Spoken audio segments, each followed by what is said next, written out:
My son said this stay at the nursing home was just for a week, as if I were a suitcase to be left in storage for a while. He assured me that everything would return to normal, that I just needed a little rest. But I saw the fatigue and impatience behind his words, as if my life had become something to be fit into a convenient schedule. In the house where I had lived for 40 years, the air still smelled of my hands, not his promises. And when he closed the door behind me at the facility, I already knew. He was no longer the master of my fate, nor of my home. If this story resonated with your soul, click subscribe and let me know in the comments which city or country you're listening from. I'm truly curious to know where you're tuning in from. My name is Arthur Bennett. I was 78 years old the morning my son left me at St. Alora's assisted living facility in the outskirts of Reading, Pennsylvania. For 38 years, I had taught math at the local high school, algebra, geometry, even a bit of trigonometry when the curriculum allowed. I used to say numbers never betrayed you. They had structure, rules, logic, unlike people, unlike family. The car ride had been quiet.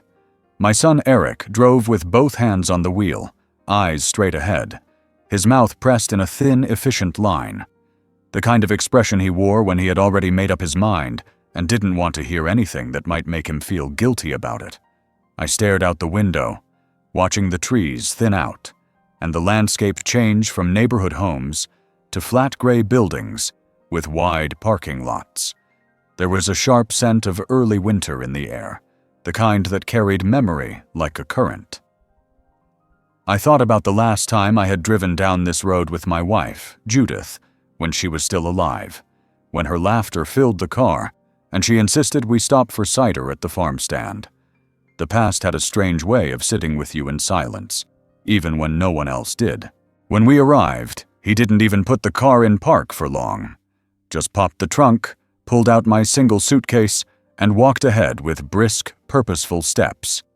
I followed behind slowly, not because I couldn't move faster, but because my body understood before my mind that this wasn't temporary. There's a weight to being led somewhere you didn't choose. It settles into your ribs, behind your knees, in your fingertips. Every footstep felt like it echoed louder than it should have. The entrance doors hissed open with a sound too clean to be welcoming. Inside, the air smelled faintly of lemon cleaner and something older, like distant soup or wilted flowers. A woman behind the counter smiled too widely and handed me a clipboard. Eric answered most of the questions for me. He used words like routine and rest and just a week with practiced ease, like a script he had rehearsed. I didn't bother correcting him. What was the point? I had spent my whole life teaching people how to find the value of X, but here I was, being reduced to a variable myself, solved and set aside. They led me down a hallway with polished tile floors and pale green walls. The lighting was soft, meant to soothe, but it only made everything look ghostly. Doors lined the corridor like numbered silences, some open with glimpses of sterile rooms, others shut like secrets. I counted them as I walked. 14 on the left, 13 on the right. Room 207, they said. End of the hall, left side. A corner unit, the woman added, like it was some kind of real estate perk. Eric stayed long enough to set my suitcase down beside the twin bed, muttered something about checking in later, and was gone before I even sat down. I stood there for a long while. The room was square, clinical, with beige curtains and a nightstand that wobbled slightly when touched. A dresser with nothing in it. A chair by the window. The bed was made with stiff white sheets that smelled of starch and someone else's life. The closet door creaked when I opened it, revealing 2 empty hangers and a laminated evacuation map. I placed my coat on one hanger, closed the door, and sat down on the edge of the bed. That's when I noticed the silence, not the absence of noise, but the kind that presses in around you, the kind that doesn't want to be broken. I heard a distant television, someone coughing down the hall, the rattle of a cart's wheels against tile. But none of it touched this room. This room was a sealed jar. I looked at my hands. They were still strong, still marked with the grooves of woodwork and chalk dust, calloused from years of gardening and fixing squeaky hinges. These were not the hands of someone who needed to be stored away, like a winter coat. I got up and walked toward the hallway. The door clicked behind me as I stepped into the corridor, the one I had just come down. It looked different now, longer, narrower. I walked slowly, counting again, noting each number on the doors. I wanted to understand the architecture, as if knowing the floor plan might return a sense of control. I passed one open door and caught a glimpse of a man asleep in a recliner, his mouth open, a newspaper folded on his chest. The headline read something about a housing crisis, but I didn't pause to read more. At the far end of the hallway, a window overlooked the parking lot. I saw my son's car pulling out, merging into the street with seamless confidence. No pause, no glance back, just the red flash of brake lights as he turned the corner and vanished. I stood there for several minutes, watching nothing. The parking lot emptied of meaning. The reflection in the glass showed a man standing still, not defeated, just displaced. I studied the image. I had been a husband, a father, a teacher, and now, in the eyes of my own son, I was a patient on hold. When I turned to walk back toward my room, the corridor felt colder. The same lights overhead, the same floor beneath my shoes. But something in the air had changed. I had crossed a threshold, not one marked by a door or a wall, but by a realization that I would not leave here the same. I returned to my room and sat by the window, where the view offered little except a stretch of lawn and a bench that no one occupied. The sun dipped low behind the buildings. A nurse passed by with a clipboard. Someone down the hall laughed too loudly, and then it went quiet again. I remained still, listening to that quiet. Not because I liked it, but because I needed to memorize its shape. It was going to be with me for a while. And in that stillness, I made myself a promise. Not spoken aloud, not even fully formed. But it was there, quiet as breath. I would not be discarded. Not like this. Not here. Not without leaving something behind that mattered. I marked the days in my notebook, 1 page per square, with a pen I had kept from home. I didn't draw lines or write thoughts, just a single number for each passing day. The first square held a shaky 1. That was the day Eric left me at the facility, saying he'd be back by Friday. He used the word temporary like it was some kind of balm. He had patted my shoulder and said, "Just a week, Dad." I nodded at the time, not because I believed him, but because I wanted to believe that he believed himself. The room didn't change much during those first few days, but my understanding of it deepened. I memorized the sounds, the creak of the heating vents at 5 in the morning, the slow shuffle of Mr. Callahan's slippers across the hallway tiles, the soft clinking of pill bottles during the nurse's rounds. Each sound belonged to someone else's routine, but I borrowed them to build a rhythm for myself. I made my bed every morning, though no one cared. I folded my clothes and placed them in the empty dresser, though I had only a few shirts and 1 pair of pants that didn't wrinkle when left over the chair. The rituals made the silence less sharp. On the second day, I noticed a calendar tacked to the wall near the door. It featured a photograph of a mountain range I couldn't name, overlaid with neat squares filled in by some orderly's hand. There were events listed: trivia night, bingo, blood pressure checks. I didn't attend. I wasn't there to join a community. I was just passing through, like a man delayed in an unfamiliar train station, counting the minutes until the next departure. Meals were served in the dining room at precise times, which I appreciated. Breakfast at 8:00, lunch at noon, dinner at 5:00 sharp. The food was soft, bland, and warm enough not to offend. I sat alone at the end of the table. A woman across from me introduced herself as Lorraine on the third day, but I nodded without reply. I wasn't ready to learn names that might later haunt me. I wasn't staying. I had a home, a garden that needed raking, a mailbox that would overflow.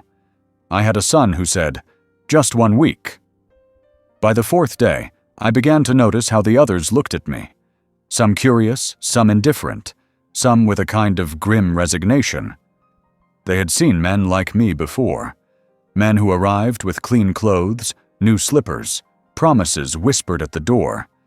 And then, a few weeks later, those same men no longer checked the calendar, no longer waited for calls that never came. The hallway swallowed hope quickly in this place. I refused to let it take mine. I spent most of the fifth day by the window. A tree just outside had begun shedding its leaves, and I watched them fall one by one. The wind didn't rush them. It let them drift slowly, like they knew it was time. I wondered if that was what Eric thought, if he believed I had reached the season where men are meant to fall quietly. There had been no call from him, no message, no email. I knew he was busy, that his job demanded time, that his daughters needed driving to school or ballet. But still, the silence tightened its grip, and I adjusted my collar to feel like I had some control over the cold it left behind.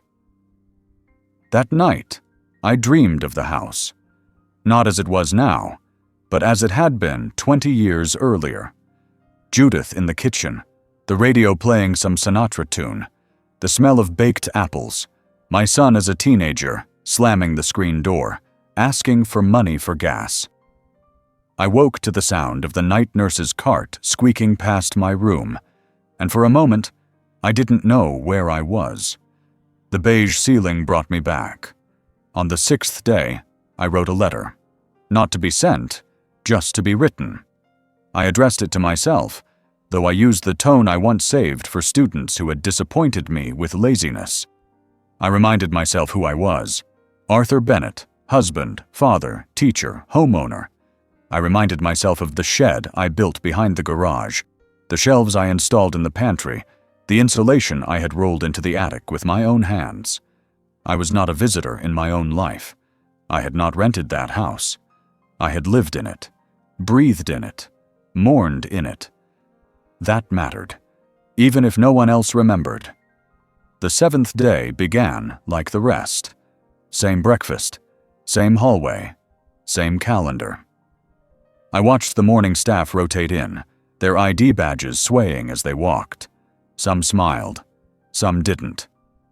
I sat on the edge of my bed after lunch and waited. I waited with the door open, my shoes on, coat folded neatly beside me. I waited until the sky outside began to dim. Then I closed the door, slowly, quietly, carefully. There was no knock, no car in the lot, no voice saying, "Ready to go home?" That was the moment I knew the promise had expired. It had not broken. It had simply faded, like handwriting left too long in the sun. I looked at my notebook. 7 squares. The ink bled slightly on the page, like it knew I didn't need an 8th. That night, I turned off the lamp and sat in the dark longer than usual. I wasn't angry. I wasn't even surprised. I had lived long enough to know that people forget. Not just birthdays or phone calls. They forget who you were before you became quiet and slow. They forget what you built, what you carried, what you sacrificed. But I hadn't forgotten. Not yet. Not ever. And now I knew the promise hadn't been made for my benefit. It had been made for his, to ease his conscience, to soften the reality of what he had chosen. But I was no longer interested in cushioning anyone's comfort. I had lived an honest life. I would not be hidden away like a mistake. The week was over. So was the waiting. I began to speak to the walls, not in a loud or crazy way, not the kind of speaking that calls for concern or medication, but in the stillness of the afternoons, when the nurse's footsteps faded down the hallway and the television in the recreation room became a muffled blur, I found myself whispering thoughts into the air, letting them settle onto the beige paint and plastic molding like dust. The walls didn't talk back. They didn't judge, but they remembered. I could feel it. Everything I said stayed there, absorbed into the silence, filed away somewhere beyond the drywall and insulation. I told them about my garden, about the curved row of hydrangeas I planted in '94, how they bloomed blue in shade and pink in sun, like moody little weather vanes. I described the creaking wooden bench Judith loved, the one she insisted we never paint, because she liked how the wood darkened with rain. I told the wall beside the dresser that I built the porch with my bare hands the summer Eric left for college, my back soaked in sweat, my fingers covered in splinters, but proud, so proud, to give my wife a place to drink her morning tea. These were things no one asked about anymore. Not Eric, not the nurses, not the staff who changed the bed linens with polite efficiency, but never looked into my eyes for more than a second. But the walls, they didn't look away. They didn't move on. I knew it sounded strange, but somehow the act of sharing, of recounting, of remembering, made the space less empty. I wasn't asking to be saved or entertained. I just needed proof that my life hadn't been erased. Each room in that place had its own echo. My room, 207, held mine now. It carried the slow rhythm of my words, the cadence of someone who had spent decades explaining compound interest and right angles to high schoolers, and who now found himself explaining loneliness to painted sheetrock. There was a shadow along the edge of the windowsill that reminded me of Judith's profile in the mornings when the sun came through our kitchen blinds. She had a habit of tilting her head slightly when she read the paper, and I saw that tilt now in the soft slant of light that touched the far wall around 9:15 a.m. I started sitting in the chair at exactly that time, just to catch it, just to pretend that the room remembered her with me. I kept the blinds slightly askew, the way she used to, claiming that full light faded the furniture. There was no furniture here worth protecting, but I kept the habit alive. I arranged my books on the windowsill in the order she used to prefer: fiction, memoir, poetry. I didn't read much of them, but their spines gave the room a rhythm. Even silence needs structure. Sometimes I sat by the heating vent and let the low hum vibrate against my legs. It was mechanical, impersonal, but steady. I liked its dependability. It reminded me of my old workshop heater back home, the one that groaned in protest each winter, but always came through. I would speak aloud near the vent, imagining my words traveling through the ducts, echoing down hallways and into other rooms. Maybe someone else would hear them. Maybe another man like me, half forgotten, would wonder who else out there remembered being needed. The nights were hardest. The facility dimmed its lights at 8, as though age came with an early curfew. I often stayed awake long after, listening to the clink of medicine carts and the occasional burst of laughter from a night nurse in the break room. The walls at night felt heavier, like they were weighing what I had told them during the day. I pictured them holding my memories in careful layers, like rings in an old tree trunk, each word another inch of growth. I thought about the hallway just outside my door, about how many shoes had passed through it, some slow, some hurried, some wheeled. I imagined the walls out there bearing more stories than mine. I wondered if they remembered the names whispered in pain or love, the apologies never voiced, the requests for water, for help, for someone, anyone, to stay a little longer. I hoped they did. I hoped the walls kept secrets, that they were better custodians of memory than the people who swept and mopped and sanitized them. There was one particular spot on the wall above my nightstand, just beside the overhead lamp, where the paint had a faint ripple. I traced it often with my eyes. It looked like a wave caught mid-crest, or a wrinkle left behind by a palm pressed too long against the surface. I began to imagine it as a mark from someone else, a man who had sat in this same bed, staring into the dark, wondering where his family had gone. I talk to that ripple sometimes, as though it were a listening ear, not for comfort, but for witness. I remembered a moment, years ago, when Eric was 8 and got lost at the grocery store. Judith had panicked, racing through the aisles calling his name. When we found him, standing quietly by the cereal boxes, he looked at us and said, "I didn't go anywhere. You just stopped seeing me." That line stayed with me now. Maybe I hadn't gone anywhere either. Maybe the world had simply stopped seeing me. In the quiet, I found resolve. Not anger. No, that was too hot, too easy, too fleeting. What I felt was older, colder, and more solid, like sediment packed down by time and pressure. I would not beg to be remembered. I would not call and ask when he was coming. But I would leave something behind, something the walls could not absorb, something that would outlast even the paint and plaster.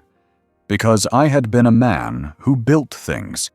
I had built futures, homes, lessons, hopes. And if the people in my life had forgotten that, if they had reduced me to a soft voice in a quiet room, then so be it. But these walls, these quiet, faithful walls, they knew, and that was enough, for now. It was a Thursday afternoon when I opened the drawer of the nightstand and realized it was still completely empty. 4 weeks in that room, and not a single item had taken up residence inside it. There was something unsettling about a drawer with no memory. In every home I'd ever lived in, drawers told the stories no one spoke aloud. Receipts, spare buttons, yellowed newspaper clippings, forgotten batteries, bent paper clips. They collected time. They proved that someone had lived there. This drawer held nothing. It stared back at me like a clean slate I didn't ask for. I reached down and pulled it open again, this time slowly, as if something might materialize in the space if I gave it time. The wood inside was pale and smooth. No scratches, no impressions left by the corners of an old envelope or the rub of coins. I closed it, then opened it again. Still empty. The sound it made was barely audible. Wood against wood, a friction that sounded like a breath being held. I sat there for several minutes, staring at it, until I knew what I had to do. I retrieved a sheet of stationery from the folder I kept in my closet, tucked between 2 books of crossword puzzles and an old utility bill I never threw away. The paper was heavier than I remembered, faintly cream-colored, the kind Judith used when she wrote thank you notes to the neighbors. I had only a few sheets left. Few sheets.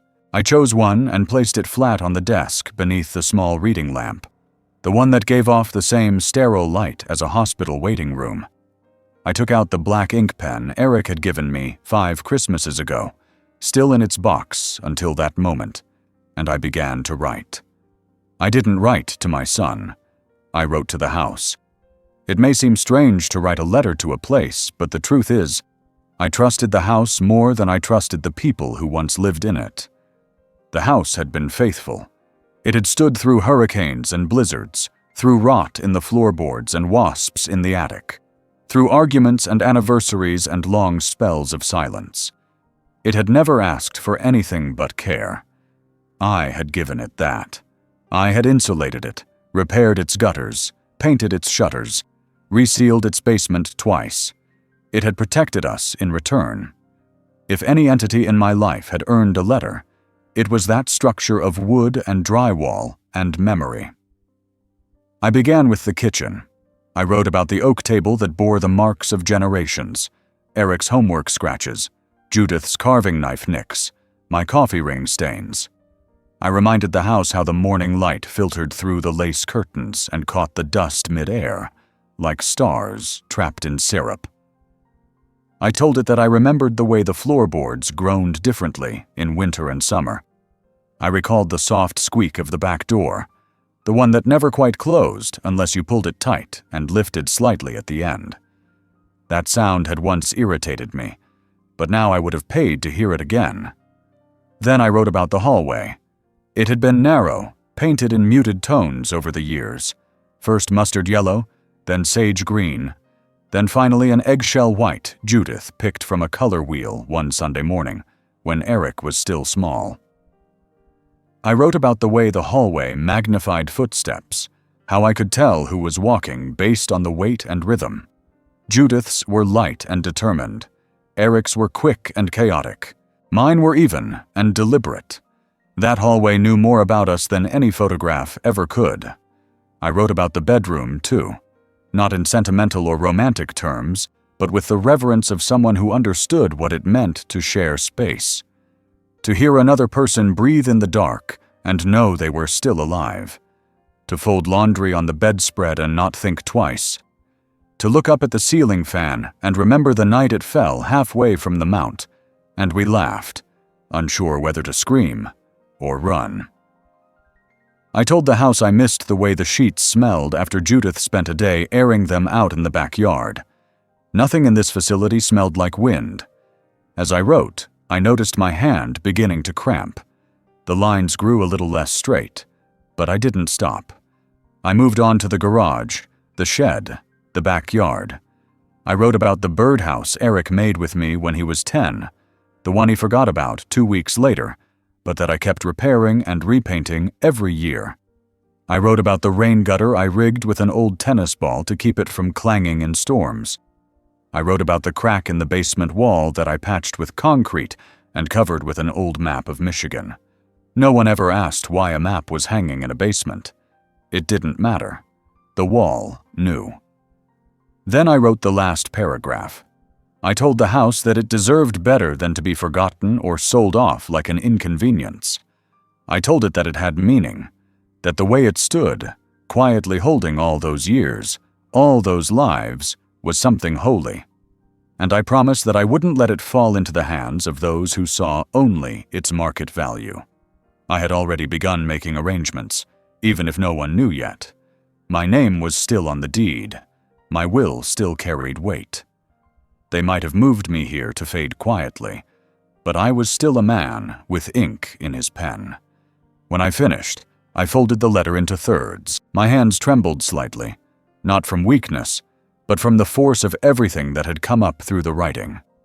I placed it into a plain envelope, sealed it, and wrote one word on the front in capital letters: Home. I opened the drawer again and set the envelope inside, pressing it into the wood with the flat of my palm. It felt heavier than it should have, as though the weight of the memories inside had given it substance beyond its size. I closed the drawer softly. This time, it didn't feel empty. It felt like a room that had just been handed a key. That night, I slept without turning on the television. I didn't need its noise to distract me. The letter was there, a quiet declaration. Proof that I still had a voice, that I still had the right to speak into the silence. And I knew something else, too. The drawer would remember. I used to walk the hallways of my home barefoot in the early mornings. There was something sacred about being the first to step onto those cold hardwood floors before the heat kicked in, before the world stirred. I liked the soundlessness of it, the way each room greeted me with a hush, like an old friend slowly opening its eyes. In those moments, the house was mine entirely, undivided, whole, listening. Now, confined to this square, sterilized room with buzzing lights and synthetic sheets, I found myself retracing those early morning steps in my mind. I could walk the floor plan with perfect precision. I remembered each loose board, each rug corner that curled when the weather changed, but the house now stood without footsteps. It wasn't that it was empty. I knew it wasn't. My son had made sure of that. In fact, that was one of the first things he said to me as he loaded my suitcase into the trunk that day. He was reorganizing the space, turning my bedroom into an office, possibly. Judith's sewing nook, he'd said, was going to be more useful as a storage area. The words were so clinical, so clipped.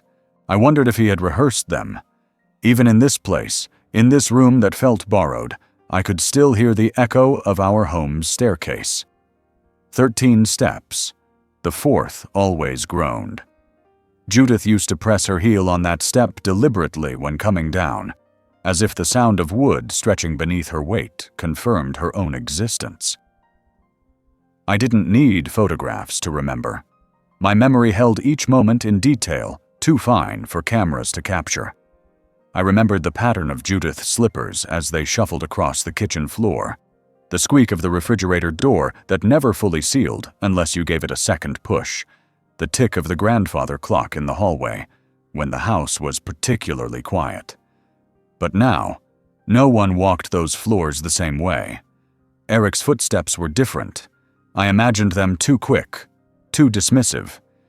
He had always been in a hurry to leave when he was younger, and now, as an adult, he hurried not just away from me, but into my space, as if claiming it faster made it easier to ignore what had been there before.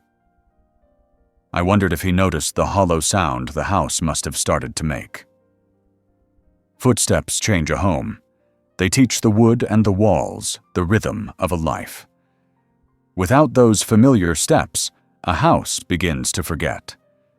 There was a plant Judith had placed by the front door, a peace lily in a deep blue pot.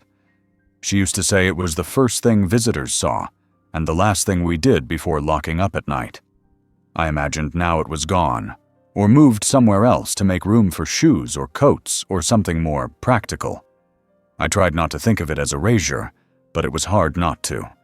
A home is not just a place you occupy. It's a place you tend to. You fill it with quiet rituals, with small offerings of memory and attention. If no one continued those, then the house simply became a shell. I had once built shelves above the washer and dryer, stained the back deck every spring, tightened the hinges on the screen door before storms. Who did those things now? Or had they all been dismantled in the name of change? On the 6th night, I dreamed of the hallway again. But this time, it was different. It was dimly lit, the wallpaper peeling ever so slightly at the corners, and there were no sounds. I walked through it barefoot, as I used to, but my steps didn't make a sound, not a single creak. It was as if the floorboards no longer knew me, as if the house had already learned to live without my weight pressing down on it. I woke up cold, my feet tangled in the thin blanket they gave us here. The dream left a hollowness in my chest that lingered long after sunrise. Later that day, I sat in the courtyard just beyond the dining room, a space they called the garden, but which really amounted to a rectangle of concrete with a few planters along the fence. I looked at the soil, dry, untouched, the kind of earth that had never known real roots.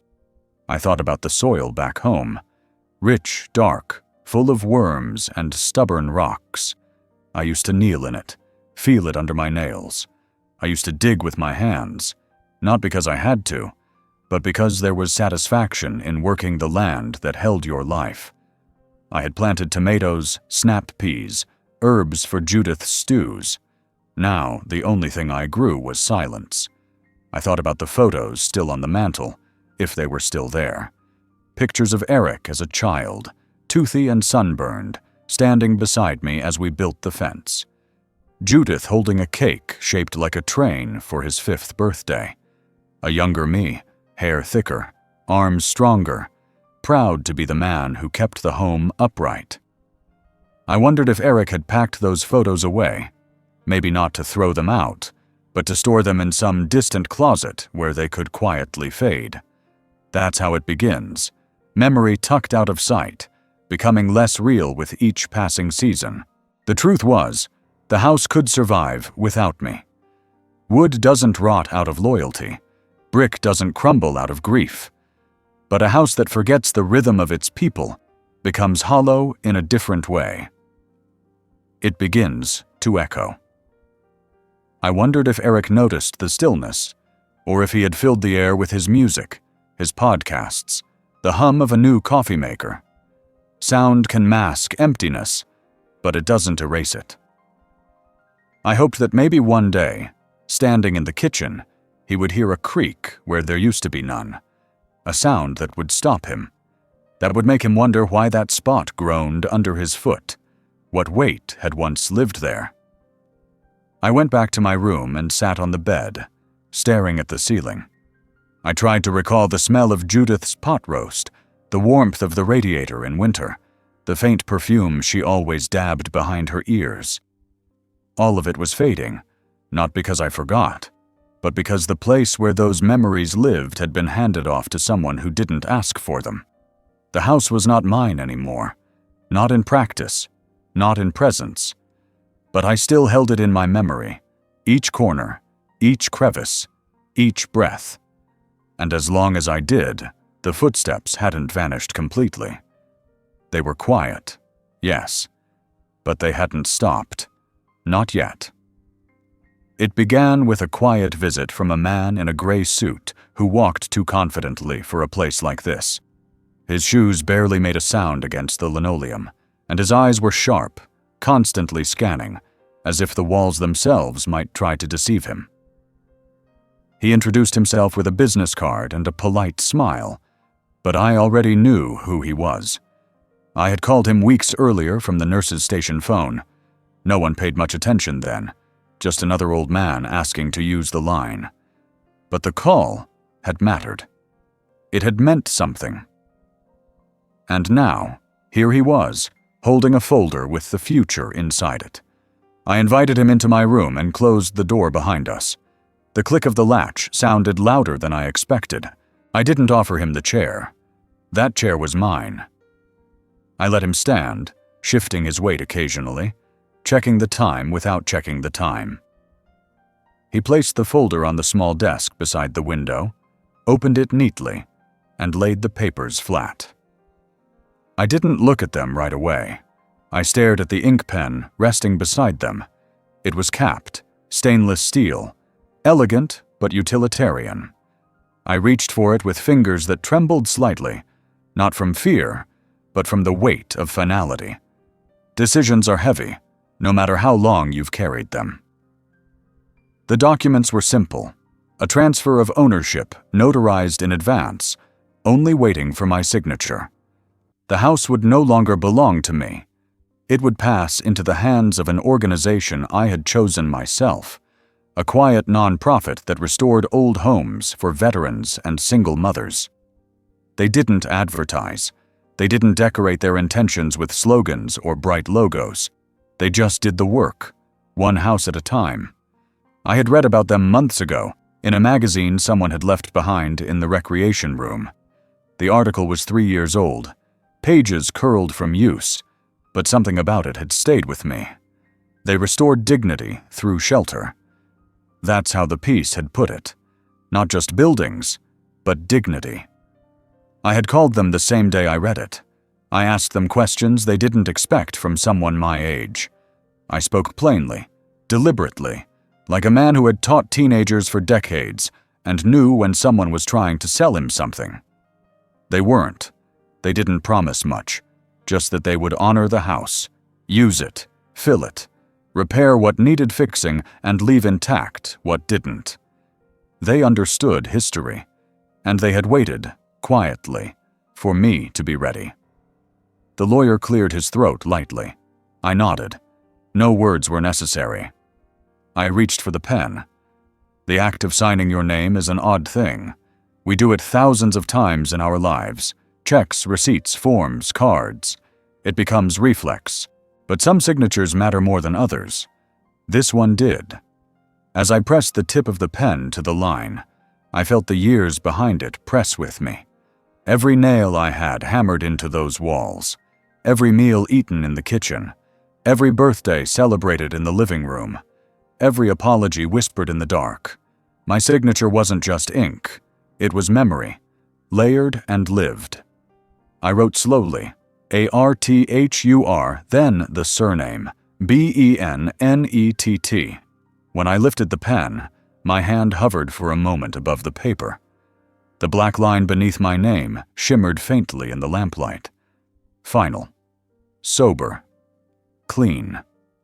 The lawyer gave a nod. He collected the documents without flourish. He didn't say, "Congratulations," or "You did the right thing." I appreciated that. He simply placed everything back into the folder, clicked his pen closed, and tucked it into his pocket. There was something deeply respectful in his silence. After he left, I didn't move for a long time. The air in the room had changed. Not colder, not warmer, just denser, as if it understood what had happened. The space seemed to expand and contract at once. I looked around at the walls, at the drawer holding the letter I'd written days ago, at the worn edge of the nightstand. Nothing looked different, but everything was. I stood by the window and watched the wind move the branches of the skeletal tree outside. The sky had gone gray in a slow, deliberate way. Not stormy, just quiet. A kind of agreement between day and night. I thought about the house, how it looked in late October, when the leaves gathered along the fence line and the porch creaked with each gust. I imagined the front steps empty now, the garden left to its own schedule. But not for long. Soon someone would walk those floors again, someone who needed them. A woman returning from her second job with tired feet, and a child pressed against her shoulder. A man freshly home from deployment, unsure of how to sleep without listening for danger. They would hear the creak of the fourth step and not know its history, not know Judith's voice calling down for dinner, or Eric's adolescent stomping. But that was all right. The creak would still hold the memory. It would still carry sound. I didn't feel regret. I didn't feel triumph either. What I felt was stillness, not the hollow kind I had come to know here, but a stillness rooted in completion. Like the moment just after a math problem is solved, when the numbers align, the answer is balanced, and the work is done. Later that evening, a nurse came in to check my blood pressure. She smiled, made a note on her chart, and left again. She didn't notice anything different, but when she closed the door, I looked at my hands. They no longer trembled. There was a certain hour in the late afternoon when the corridors of the facility entered a strange kind of hush. Not the clean, polite silence of early morning, and not the heavy exhaustion of night, but something in between. Like a pause held too long between sentences. Around 4:30, just after the last cup of tea had been poured and before dinner trays began to roll down the hallways, the place seemed to breathe inward and forget to exhale. That was when the stillness crept in, not like a shadow, but like a fog, soft and displacing. I began walking the hallways during that hour, not for exercise, not even for routine, but for observation. I needed to understand the architecture of this quiet, the way it folded over corners, settled into air vents, draped itself over the shoulders of those who still had the strength to shuffle from their rooms. The hallways weren't long, but they wound in subtle curves that distorted distance. You could turn a corner and suddenly feel lost, not because you didn't know where you were, but because nothing looked different enough to reassure you that you were moving at all. The floors were waxed weakly, though never thoroughly. They always reflected just enough of your silhouette to remind you of how stooped you had become. My reflection followed me in pieces, fragmented across the tiles. I saw my knees before I saw my chest, my shoulder before my face. It gave me the odd sense that I was both ahead of myself and lagging behind. Sometimes I passed other residents, slouched in their chairs outside their rooms like statues placed for display. Most didn't acknowledge me. A few nodded. One woman, whose name I never learned, always blinked twice when I walked by, as if signaling something only we understood. She wore a lavender sweater every day and never moved her hands. They rested in her lap like folded laundry, neat, resigned, still. The bulletin board near the nurses' station changed every Monday.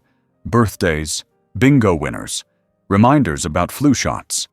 The edges of the notices curled quickly, and no one ever seemed to take them down. I often stood in front of it longer than necessary, pretending to read announcements I had already memorized. I think I did it to feel anchored, to see something, anything, that changed with time. The corridor outside my room had a particular acoustics. Sound didn't travel cleanly. It bounced. A dropped spoon 2 doors down would sound like it landed just behind me. A cough from the west wing echoed faintly through the radiator. Even laughter, rare as it was, arrived distorted, like it didn't want to commit to being joy. I began listening to the echoes more than the sources. The echoes told the truth. They stretched out the noise, made it linger, forced me to notice it. I remembered the corridors of my old high school, where I had taught for nearly 4 decades. They were louder, yes, and filled with chaos. Lockers slamming, sneakers squeaking, voices rising in frustration or excitement. But they held life. They hummed with possibility. The silence here was not peaceful. It was subtractive. Every day, it removed just a bit more of what made us real. It was a silence that sought to smooth over everything, to make us uniform, manageable, quiet. I once passed a nurse at the end of the east hallway as she leaned against the wall, scrolling through her phone. She didn't look up. Her thumb moved quickly, her face impassive. I had the sudden thought that she didn't see the residents as people in full, maybe as tasks, names on charts, times on a clipboard. I didn't blame her. The system didn't reward remembrance. It rewarded efficiency. But I wondered how many footsteps she could recall from her shift, how many faces she remembered by name. That day, I turned down a corridor I rarely visited. It led to the physical therapy room, which I had declined to attend. I didn't want to be coached into movement, didn't want my muscles stretched under the scrutiny of strangers. But I walked the hallway anyway, slow and steady. The linoleum changed texture here, became a duller, older pattern. The walls were painted a different shade, an attempt, perhaps, to differentiate space, to make it feel like purpose instead of neglect. I saw marks on the floor, scratches from wheelchairs, dents in the baseboards. This was a working hallway. It carried weight. I stood at the end of it and listened. Nothing moved. No machines. No voices. No carts. The therapy room door was closed. The lights inside dim. The stillness here was heavier, more intimate. It knew fatigue. I turned back, walking slower now, my hand trailing lightly along the wall. The texture was smooth in some places, rough in others. I thought about fingerprints. No motion, only the occasional flutter of a curtain in another resident's window. I thought again about footsteps. When you live long enough, you begin to believe that your footsteps have value, that they have left something behind in the world, in children, in woodwork, in words. But here the corridors seemed to erase them as soon as they were made. Every path I walked disappeared behind me. I imagined tracing my route with chalk just to see how far I'd gone, just to prove I had moved through space, not just sat still in time. That night, I left my door open just a crack, not out of fear, but out of quiet defiance, a reminder that I still had a choice, that the silence of the corridors didn't own me, that I could listen, that I could watch, that I could witness. Because sometimes the simple act of walking, of not being still, is the only resistance left to offer. And I would walk, even if the world didn't hear me, even if the silence swallowed my steps. I would walk. It was early afternoon when I saw him again, my son, Eric. He hadn't called ahead, hadn't written, hadn't even sent one of those curt messages he favored, the kind that lacked punctuation, warmth, or follow-up. He simply arrived. I spotted him through the narrow window in my door, standing at the nurse's station with his hands on his hips, tapping his foot in a rhythm that matched nothing except his own impatience. He looked like a man on a schedule, like someone doing something because it had to be done, not because he wanted to do it. That rhythm alone told me everything I needed to know before he ever stepped into the room. When the door opened, I didn't stand. I remained seated by the window, one hand resting on the sill, the other holding a closed book I had no intention of reading. He hesitated for a second in the doorway. Just a flicker. Then he came in, slowly, like he was entering a hotel room where someone had already complained about the service. His eyes scanned the space. I knew what he saw. An unmade bed, a nightstand with a letter still sealed, a coat hung with care over the back of the chair. What he didn't see, what he never seemed able to see, was the life unfolding inside that silence. He didn't sit down. His face was a sculpted thing, stone without weather. There were no lines of apology, no furrows of concern, just that firm, set jaw and the thin line of his mouth, lips pressed together like a man holding back irritation rather than sorrow. I remembered that face from his youth, the look he gave me the day I told him he couldn't quit the baseball team just because the coach benched him. He had learned long ago how to seal off expression, how to use silence as a shield. So we sat in silence, him standing, me seated, long enough for the light to shift on the floor. I watched the shadow of the window pane crawl along the linoleum like a sundial without meaning. He cleared his throat once, but said nothing. I didn't give him anything to grab onto. No smile, no greeting, no relief. Just presence. It was a strange reversal. For most of his life, I had been the one trying to draw him out, to reach past that shell of his and find the boy who used to hold my hand too tightly when crossing streets. Now it was his turn to stand there, unsure how to open the distance between us, and I had no intention of making it easy for him. He looked at the nightstand, saw the envelope marked home. I could see him read the word. He didn't touch it. I didn't look at him. I focused instead on the way the curtain moved slightly in the breeze from the vent above us. The fabric shifted like breath, soft, rhythmic, unconcerned with our performance. When he finally did speak, it was only a single word. I knew what it was without hearing it. My name. Not Dad, not Father, just Arthur. He always used it when he wanted to assert some imaginary equality between us. I let the word hang in the air, untouched. It had no weight here, no power. He stepped closer, reached into his jacket, pulled out a folded document, paperwork of some kind. I didn't look at it. I didn't ask. He placed it on the dresser like a man delivering mail to a stranger. Then he looked at me again, and for the first time, something shifted in his face. Not sadness, not regret. Confusion, perhaps. Disbelief. That I wasn't angry. That I wasn't asking questions. That I hadn't aged into a man pleading for love or begging for return. He didn't know what to do with that kind of silence. Because silence, when chosen, carries more force than any declaration. He was waiting for my reaction, maybe expecting an outburst, a demand, a tremble in the voice, a crack in the posture.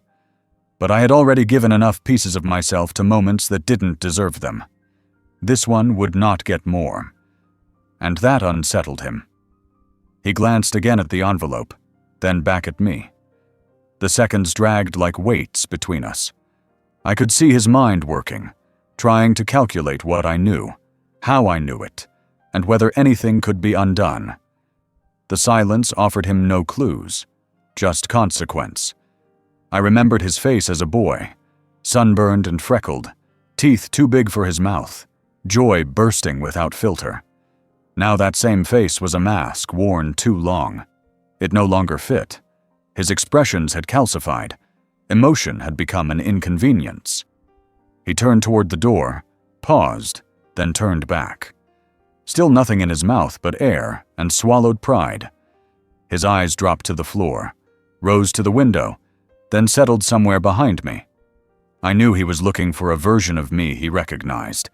I had buried that version the day he told me this place was for my own good. There was no return from that sentence. Some sentences are bridges burned before they're spoken. Eventually, he walked out. No words, no apology, no invitation. just the soft click of the door behind him. After he left, I didn't move. I let the silence settle again.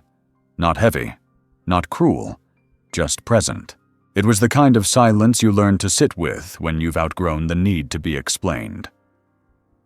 I watched the light move further across the floor, reaching for the wall, then retreating back into shadow. I exhaled slowly, and I realized something. He had brought no apology, but I had not been waiting for one. The nights in the facility were not dark in the way I remembered darkness. They were not the deep, ink-colored nights of my home, where the only light came from the street lamp filtering through the kitchen window, or the moon casting long shadows across the living room floor. These nights were artificial, perforated, fragmented by green exit signs, dim corridor sconces, red blinking lights on machines, and the hum of electricity that never stopped. I could see every corner of the room at any hour. There was no mystery left in the shadows here, just exposure. I never closed the blinds completely. I needed at least one reference point beyond the building, some evidence that the world still moved while I remained in place. Outside my window was a small patch of lawn, beyond it a chain-link fence, and then the back alley of a warehouse I never saw in daylight. I didn't know what they stored there. I didn't need to. What mattered was the flicker of the yellow security lamp over the loading dock. It blinked irregularly, on for 5 seconds, off for 2, then back on. That erratic rhythm became the metronome of my nights. I timed my thoughts to it. I counted the beats between memories. I slept little, not from discomfort, though the bed was stiff. The sound of Eric's voice before it deepened. The way the floor in the hallway always seemed colder than the rest of the house, even with the heat running. I remembered the night we lost power during a snowstorm in 1988. Eric was still young. Judith lit every candle we had in the house, lining them along windowsills and placing one in the center of the dining table. I boiled water on the wood stove, made tea in mismatched mugs, and we sat around the flickering light telling stories until the electricity returned. That night the darkness felt soft, like a blanket wrapped around us, rather than the fluorescent buzz that accompanied every minute here. I wondered if Eric remembered that night. I doubted it.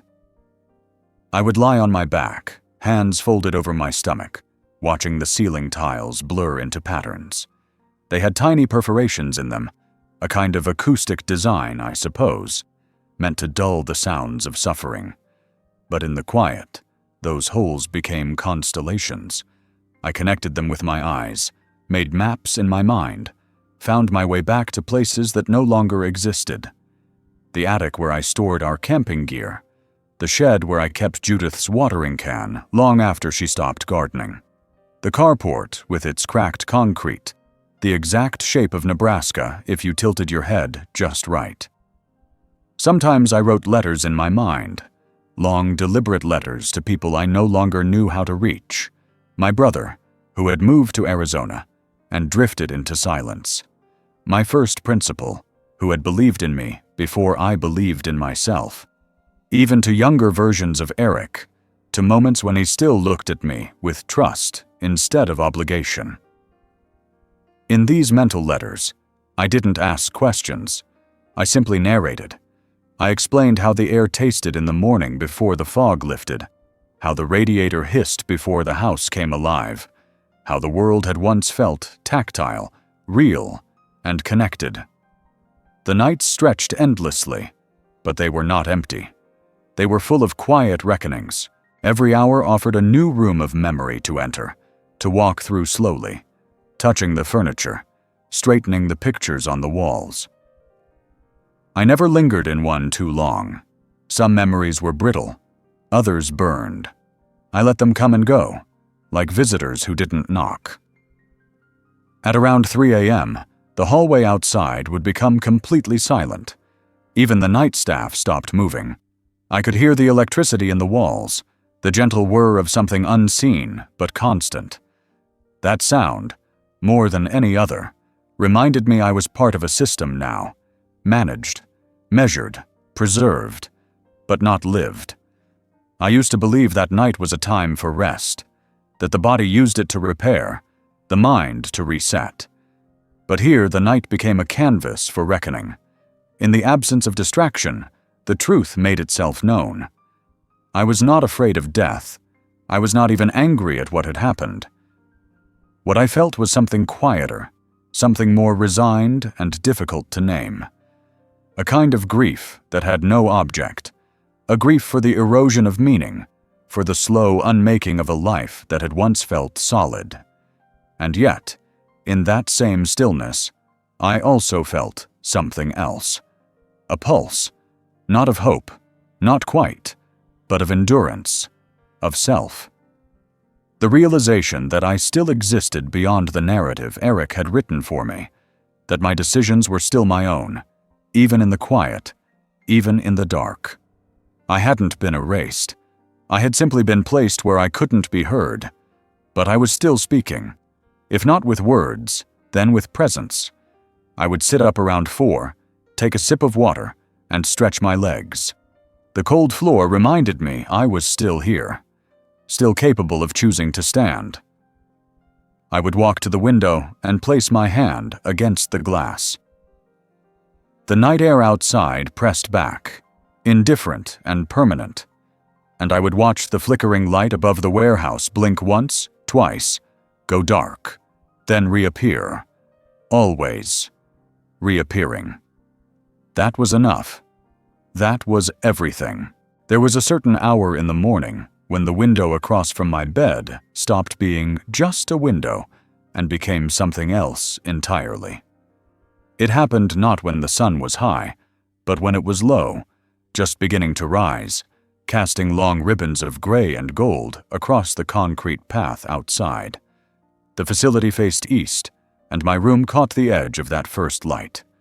For a brief stretch of time, the glass in the window reflected more than it revealed. The world outside faded into a haze, and my own face stared back at me. I had never liked mirrors, not because I was ashamed of what I saw, but because I always felt they told an incomplete story. A mirror could show the line of a jaw, the slump of shoulders, the crow's feet earned through squinting at chalkboards or looking into sunlit gardens. But it never showed what those features meant. It couldn't tell you what it had cost to earn each crease, each thinning strand of hair, each broken blood vessel along the nose. A mirror was surface. The window, though, that morning window, was something else. It caught me unguarded, not dressed for the day, not performing, not bracing myself for interaction. It showed me to myself in the raw state of being, sitting upright in bed, eyes ringed with another sleepless night, hands idle in my lap, a robe draped over a frame that had shrunk subtly over the years without my consent. I studied that reflection like I would an old photo pulled from a drawer I hadn't opened in decades. I tilted my head slightly, not in curiosity, but in recognition. That was me. All of me. Without effort, without defense. There were mornings when I sat like that for 40 minutes, unmoving, letting the image stay until the sun climbed too high and the window turned transparent again. It always startled me when the reflection vanished. Suddenly, I'd see the real world. Gray lawn, chain-link fence, the occasional squirrel darting under the maintenance shed, and the spell would break. The man in the window would be gone. But for those few minutes, he was mine. Mine alone.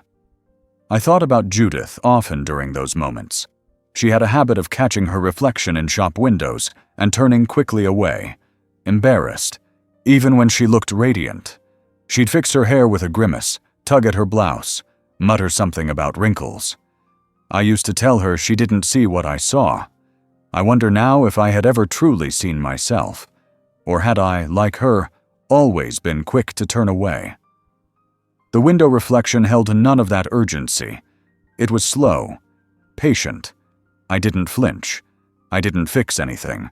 I didn't smooth the collar of my shirt or brush the age spots on my hands. I simply sat with myself. I remembered the first time Eric pointed out one of my wrinkles.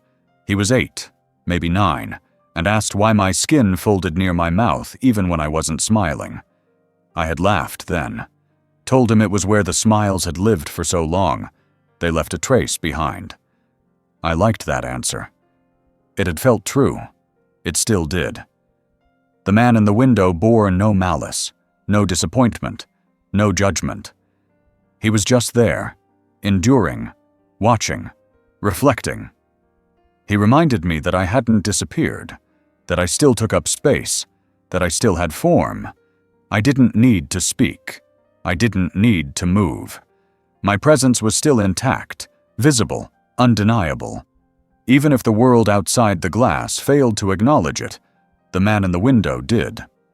On some mornings, I would raise my hand and hold it just above my lap, watching the mirrored hand follow. The gesture felt almost childlike, as if testing the reality of my own existence. It was comforting, in a strange way, to be mirrored so precisely. To know that each tremble, each movement was echoed back with honesty. No distortion, no flattery, just truth. One morning, the nurse walked in while I was sitting like that, eyes locked with my reflection. She paused, said nothing, and placed the tray of breakfast on the table. I didn't look at her. I didn't want the moment broken. I felt her presence fade as she left, the door clicking softly behind her. I hadn't even glanced at the food. Hunger felt distant during those mornings. Not gone, just irrelevant. I began to think of the reflection as a kind of conversation, a dialogue with time. It didn't offer answers, but it asked good questions. Who was I now that the titles had been stripped away? Husband, teacher, father, homeowner. What remained when no one was asking anything of me? Was the self that sat here the same one that used to climb ladders, grade papers, hold Judith's hand in movie theaters, mow the lawn on Saturdays? The face in the window didn't change day to day. Not much, but I noticed more each time. A vein at the temple I'd never paid attention to. The way the earlobes sagged a bit more than it had. The slight tilt of my head to the right. I wondered if those changes had always been there, and I just never looked closely enough. Or if they were new, summoned forth by the stillness of this place. I found solace in that version of me. He wasn't performing. He wasn't preparing to explain himself. He just existed, and in that existence, he affirmed mine. There was power in being seen, even if only by yourself. Eventually, the sun would rise high enough to erase the reflection. The glass would become a window again, just a sheet of transparency revealing the same patch of lawn and steel fence. But I held on to the image long after it vanished. I carried it with me into the rest of the day. It was armor. It was proof. Because while the world around me had begun to treat me like an afterthought, a complication, a problem gently pushed aside, I had seen something else. I had seen the continuity of my life in the eyes of the man in the window. He was still here, and as long as he remained, so did I.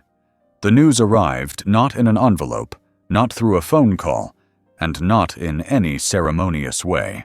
It came in fragments, half-spoken sentences between staff members, a hushed exchange near the vending machine, the way one nurse paused before handing me my evening pills, as though debating whether or not to say something. But I already knew, not in full, not in language, but in feeling. Some truths begin in the body, long before they reach the ears. I had noticed the shift before they did. The lawyer had confirmed receipt of the documents 2 weeks earlier.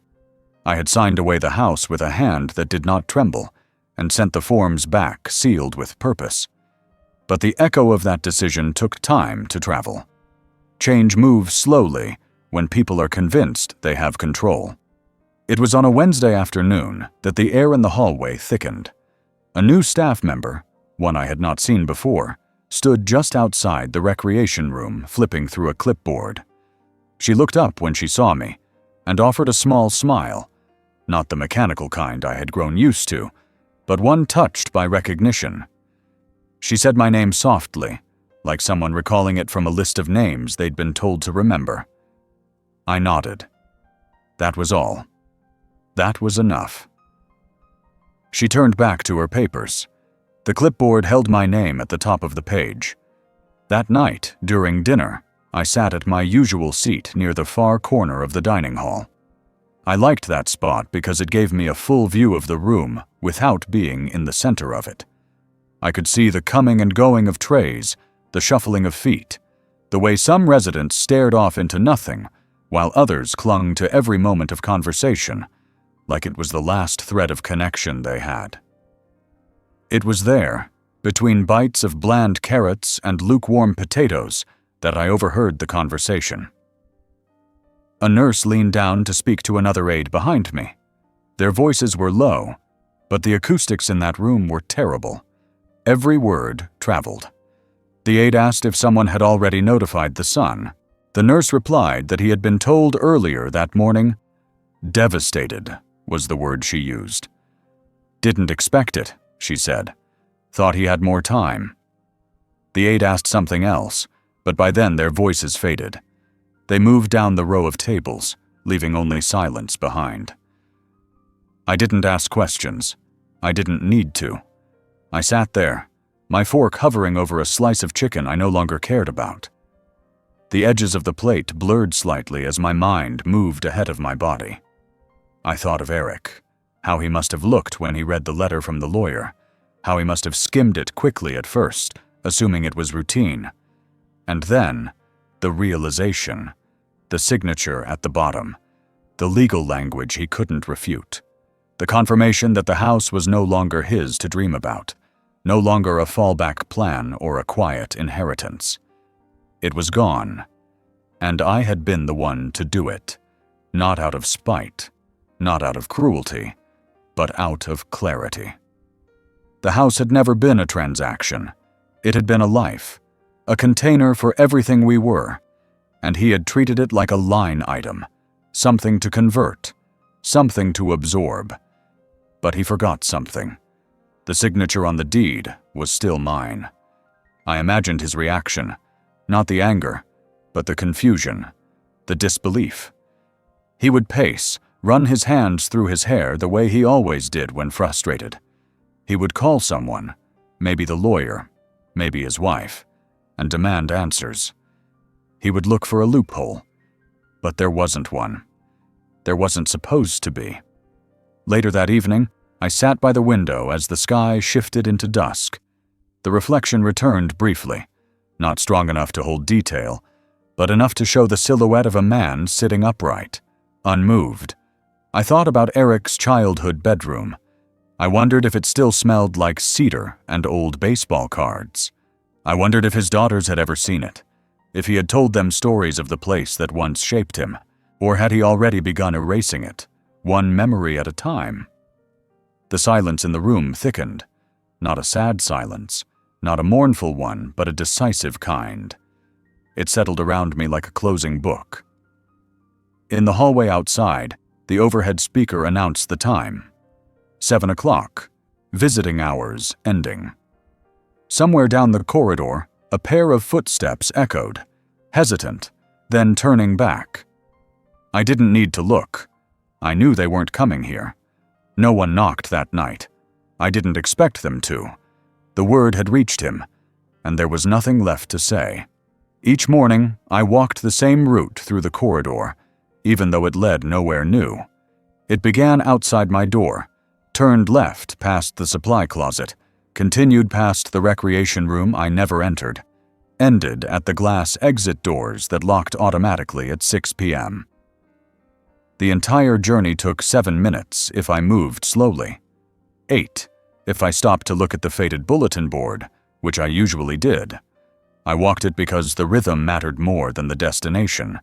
The ritual reminded me I still had a body, still had balance, still had the will to move.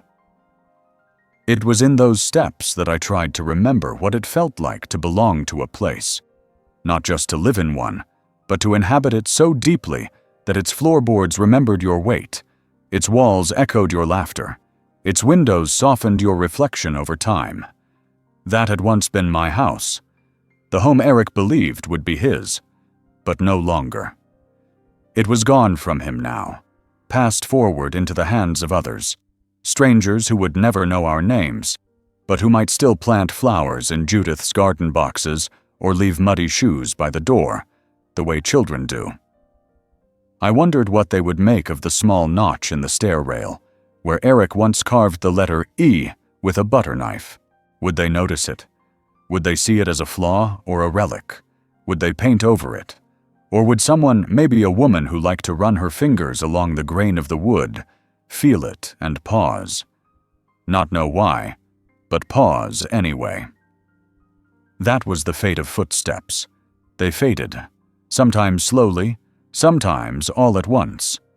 But they left impressions, subtle ones, worn patches on floorboards, a dent in a doorframe from years of careless shoulder turns, the lingering scent of lemon oil from furniture polish, a window screen that never quite sat right, because someone once pushed it too hard and bent the frame. These were the fingerprints of living. They didn't survive documentation. They survived in rhythm. In the quiet hours of the early afternoon, when most of the facility's residents dozed in their chairs or watched game shows with drooping eyelids, I returned to my room and sat by the window. The glass reflected very little in the brightness of midday, so I watched the outside instead. A patch of sidewalk, an untrimmed bush, a bench no one used. But more than what I saw, I listened. I waited for footsteps, not my own this time, but anyone's. I wanted to hear them approach. I wanted to know who still had purpose in their movement. Sometimes I heard the delivery man's boots on the back pavement. Sometimes the shuffle of a nurse in foam-soled shoes. But mostly, I heard nothing. Silence was the dominant sound in that place. Silence, and the steady hum of air conditioning vents. I thought about my old shoes, the ones I used to keep by the back door at home. They were leather, scuffed, molded to the shape of my arches. I had worn them while pruning roses, while sanding the porch rail, while driving Judith to her appointments. They carried the history of years across the soles. When I packed my things to come here, I didn't bring them. I wasn't sure why at the time, but now I understood. They didn't belong to this version of me. They were shoes made for going places. I had brought slippers instead. In the facility, footsteps were mostly cautious, shuffling, deliberate, as though each one was borrowed, not owned. The younger staff moved quickly, efficiently, as if trying not to linger in the weight of stillness that clung to the walls. But the rest of us, we walked slowly, or not at all. I watched my own shadow move as I walked the hallway, thinner than it once was, quieter. But it followed me. That was enough. To be followed by something, to be trailed by proof that I had passed through space, that I had made contact. In my dreams, I still walked the floors of my house, the hall that led from the front door to the kitchen, the 3 creaky steps up to the landing, the tile that Judith had picked out. Too glossy, I said at the time, but she loved how it caught the morning light. In the dream, I walked barefoot, not rushed, not searching, just present. In the dreams, the house was empty of people, but full of presence. The refrigerator hummed, the wind moved the curtains, the light switched angles every few minutes. It wasn't memory, it wasn't illusion, it was continuation. I nodded. So did he. Then I continued walking, slow, measured, steady, and behind me, his chair squeaked as he began to follow. There was no grand announcement, no confrontation, no final scene. The moment of reckoning did not arrive with fire or fury. It came the way winter always does, not in a single gust, but in the gradual surrender of warmth. It crept into the corners of everything and made its presence known through absence. That morning, the letter arrived, not to me, but to the facility. A manila envelope, sealed and stamped, addressed with my name in a hand I did not recognize. A staff member brought it to my room during the medication round and placed it quietly on my nightstand, without a word. I waited until the door closed before I opened it. Inside was a copy of the final transfer documents, along with a short cover note from the nonprofit I had chosen to receive the house. They thanked me for my generosity, promised transparency, and shared a photo, a simple image of the house, taken 2 days prior. It looked the same. The porch was still there, the faded blue shutters, the garden now covered in leaves. But something had shifted. It no longer looked like a place waiting. It looked like a place ready. I set the photo against the lamp base, where I could see it without effort. Then I sat in the chair by the window and waited. I didn't know for certain that he would come. But I knew him. I knew pride has a pattern, and so does disbelief. People who believe the world owes them something don't vanish. They orbit. They circle back when the silence becomes unbearable. Not to apologize, not to make amends, but to seek explanation, to understand how their grip slipped. It was late afternoon when I heard his footsteps. They were different now, slower, heavier. Not the confident pace of a man delivering orders, but the measured tread of someone walking into a room with too many unanswered questions. I didn't turn when the door opened. I remained where I was, staring out the window, watching the shadows of the leafless tree stretch across the ground like veins. He said nothing. I felt him standing just behind me, hovering between confrontation and retreat. I offered him nothing, not a glance, not a gesture, only presence. He moved closer, and I saw his reflection faintly in the window's glass, blurred, partial, just enough to recognize. His face looked older, not in years, but in realization. He stared at me as if trying to decipher a language he had once spoken, but forgotten. His hand brushed the edge of the table, resting momentarily on the envelope, the photo still visible beneath it. I could sense the questions. They pulsed in the silence between us. Why? When? How? But none of them left his mouth. Because the silence was stronger, it pressed in around him, shaped the air, filled the spaces where words might have lived. And in that silence, everything was laid bare. The house was gone. The future he had counted on had shifted. The man he thought he had managed had acted without his knowledge. The control he believed he held was an illusion, carefully dismantled by decisions he hadn't seen coming. He walked to the chair across from me and sat. It was the first time he'd done that since I arrived here. For a moment I felt the weight of the old roles trying to settle into the room again. Father, son, caretaker, dependent. But they no longer fit. We were simply two men now, sitting in a room that neither of us owned. He reached for the photo, held it in his hands, stared. I watched the reflection of his face in the glass of the window, caught between understanding and disbelief. The silence tightened, not cruelly, not violently, but like a rope gently pulled taut. And then it happened. Something small, a shift in his shoulders, a drop in his gaze. A moment when the last of the denial left his body and was replaced by something raw. Not sorrow, not shame, just recognition, the understanding that he had been outmaneuvered not by malice, but by endurance. That his inheritance had not been stolen, but returned to the world in a form he could no longer reach. He didn't speak. There was nothing left to say. No explanation would change the ink on the documents. No apology would roll back time. The silence absorbed everything. It was complete, final, and intact. A verdict not spoken, but lived. After a while he stood, slowly, carefully, as if rising from a seat he had no right to occupy. He placed the photo back on the table with a reverence I hadn't expected. Then he walked to the door and paused. I thought for a moment he might look back. That pride would demand one last word, one last question, one last reach. But he didn't. He opened the door, stepped out, and closed it behind him. The silence remained. It wasn't empty.